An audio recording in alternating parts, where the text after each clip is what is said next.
Egun on guztioi eta eskerrik asko gaurko prentza aurreko honetara etortzeagaitik. Gaur hemen Astola etxean Abaiñon elkartu gara Kepa Arroita Jauregi memorialaren 6. edizioa aurkezteko. Gero hemen Aitor nire alboan dau, berak aurkeztuko dau programaren gora berak, eta berak kontako zutu beto. Ia 6 urte igaro dira Kepa gure artetik joan zenetik. Eta ordutik ona, urtero bere izena eta kirolekiko zuen grina bizirik mantentzeko helburuaz antolatzen dugu ekitaldi hau. Durangaldeko mankomunitatearen izenean, azpimarratu nahi dut, memorial honek guretzat duen balio berezia. Ez da soilik omenaldi bat, baizik eta belaunaldi berriei pilota modalidade hau ezagurazteko eta maitatzeko aukera bat ere bada. Kepa horretan aritu zen bizitza osoan zehar, pilota sustatzen, jendea erakartzen eta beti errespetuz eta maitasunez. Tornasolo trinketea gaur egun Hego Euskal Herriko pilota erreferente nagusietako bat da. Urte osoan zehar, hainbat txapelketa, jarduera antolatzen dira bertan. Eta mankomunitatetik ahalegin berezia egiten dugu instalazioek modu egokienean kudeatzeko. Badakigu zein garrantzitua den horrelako azpiegitura kirolararen garapenerako. Kepa gazte joan zen, baina bere ekarpena handia izan zen. Memorial honek hain zuzen ere, bere lanari eta pasioari jarraipena emateko asmoa du, eta horregaitik da hain zuzen hain berezia guretzat. Eskerrik asko bihotzez Kepa eta familiari, eta espero dugu edizio berri honek Keparen espiritua eta balioak islatzea. Orain Aitorrei emango zat hitza, berak kontakozku programaren. Eskerrik asko, Idoia, egun ondan hori, eta eskerrik asko beste urtebetez hurbildu zarien danoi. Beste urtebetez, hemen gauz 6. memoriala aurkezteko asmoz.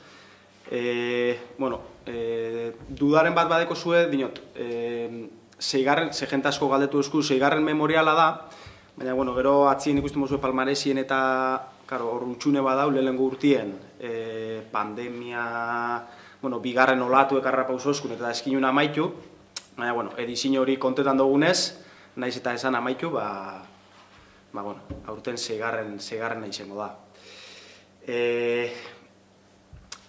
Aurtengo edizioek nobedade txiki badeko, dala puntuazio sisteman, beti egin izen dugu modu tradizionalien, paletaz 30 tanture eta eskuz 40, eta aurten pixkat ikusite bai pelotak eta kirolak dekon tendentzia noruntz doien, ikusi dugu setetara jokatzi aukera ona izen lehikela, txapelketa internazionalak eta beste kirol batzutan bide hori jarraitzen da bienez, setetara ingo dugu, 15 tantuko 2 set egongo die, eta desenpaterako seta biher bazan, 5 tanture. Nobedade moduen hori, eta gero beste guztixe, pixkat mantentzen saiatu gara. Betiko moduen, aurreko urtietako moduen 2 txapelketa, paleta gomaz, bikote mistuekin, emakume eta gizonak, eta gero eskuz banaka. Paleta gomaz, aurten bastante pozik gauz, nivel desenteko izenak lotu guzelako.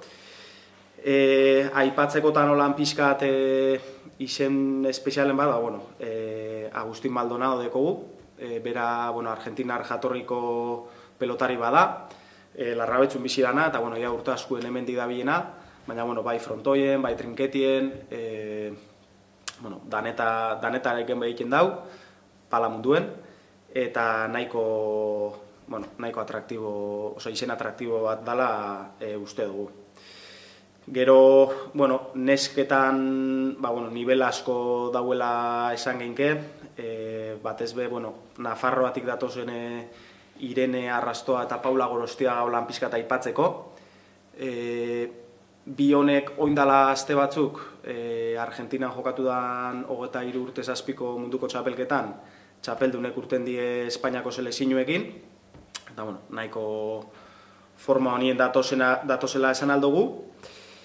Gero nesketan bebai, aipatu, ustot ja lehengo disinotik etorten da bien Maritxu Jouset, iparraldekue, igez txapeldun gelditzu zala. Eta, ja hemen pixkate ingurukue aipatzen hasite, Iñigo Arrieta. Ja veterano bat, Abadiñoko Tornosolo klubien dabilen pelotarixe, eta, Durengon bizidan Gasteiztarra, Iñigo. Paleta gomaz gutxi gora bera horreko lan aipatzekotan. Gero bebai, saiatu gara betiko moduen lurralde danetatik partaidetza lortzen. Bai, Nafarroatik, Arabatik, Gipuzkoatik bebai, eta pizkatalik eta representatibu nahi. Eta eskuz banaka, geixen bat saiatu gara Euskal Selekzioe, oin ofizialen dan Euskal Selekzioen parte hartzen da bizen pelotarizek lortzen. Eta Bizkaitik eta Gipuzkoatik datozen laurek, lehen aipatu dugu zuen Argentinako munduko txapelketa horretan egon die, bikoteka brontzesko domina lortu da bienak, bai Jon Jara, Ibai Arroita Jauregi, Unaz Manterola eta David Alonso. Eta gero, aurten dekogu lortu dugu iparraldeko pelotari bat ekartzien, urte askuen egon garela horretan saiatzen, eta aurten lortu dugu, dala Saratik datorren Manes Etxeberri. Oso proiektzio handixe dekon pelotari bada, oso gaztie, urte gutxi barru oso goizen egoteko asmue dekiela, han iparralden, eta ia zelan doien. Eta gero azkenengo pelotarize Arai Murillo dala egungo txapeldune. Iez irabazia bala, eta aurten beha aukeri onkingo dauela txapela ataratzeko. Pelotarizen aldetik hori. Gero egutegi aldetik ez da nobedaderik, aurreko urtietako bardine, barikutan jolastuko dugu, Bariku Arratzaldetan, finalak urriak 31 izango die. Eta, betiko moduen, kepa saria gongo da, guretzako antolatzaien partetik oso berezi zedan sarixe. Kepak, lehen idoiak esan duzu moduen, ordezkatzen ebasan balore eta balore horrek kontuten hartute, bananduko dan sari guztiz subjetibo bat. Eta, gutxi gora bera hori.